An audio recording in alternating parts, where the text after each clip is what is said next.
The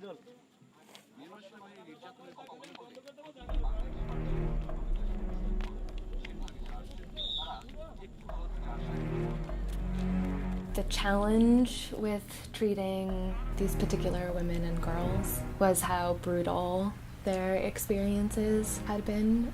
A lot of gang rape, a lot of public rape,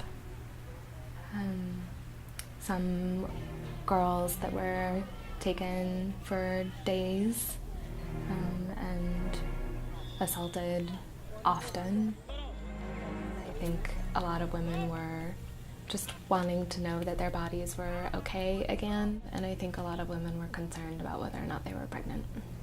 One of the big challenges and concerns for MSF in general is unsafe abortion care. We know that that's one of the top 5 risks for maternal death worldwide.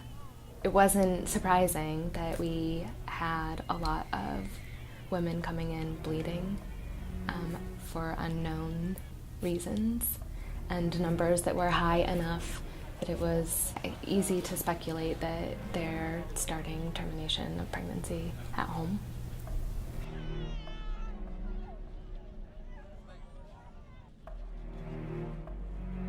Actually, my first couple of days I spent out on the berm, which is this small, narrow strip of land where thousands of refugees were crossing over to see if there was any need for medical services for post-rape survivors at that moment in time, or if it made more sense to collect those survivors later after they'd been settled in the camp.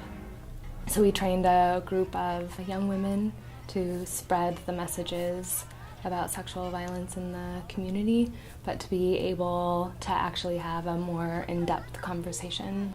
Different communities have different ways of even saying rape. So having a Rohingya population be our outreach team is vital to the understanding for the community.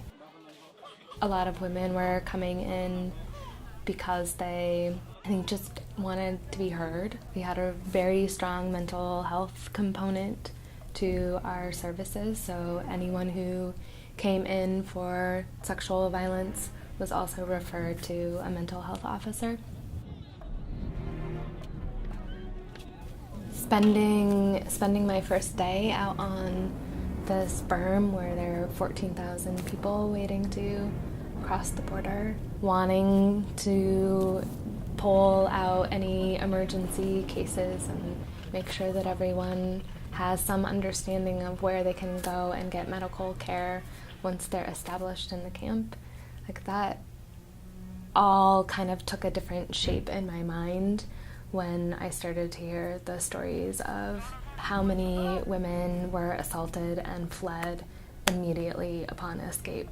So no stopping to collect any supplies or memorabilia or anything that we think is important when you are, moving to a new country, but really just fleeing with the clothes on their back, and then having women come in for medical care still wearing the same clothes that they were assaulted in.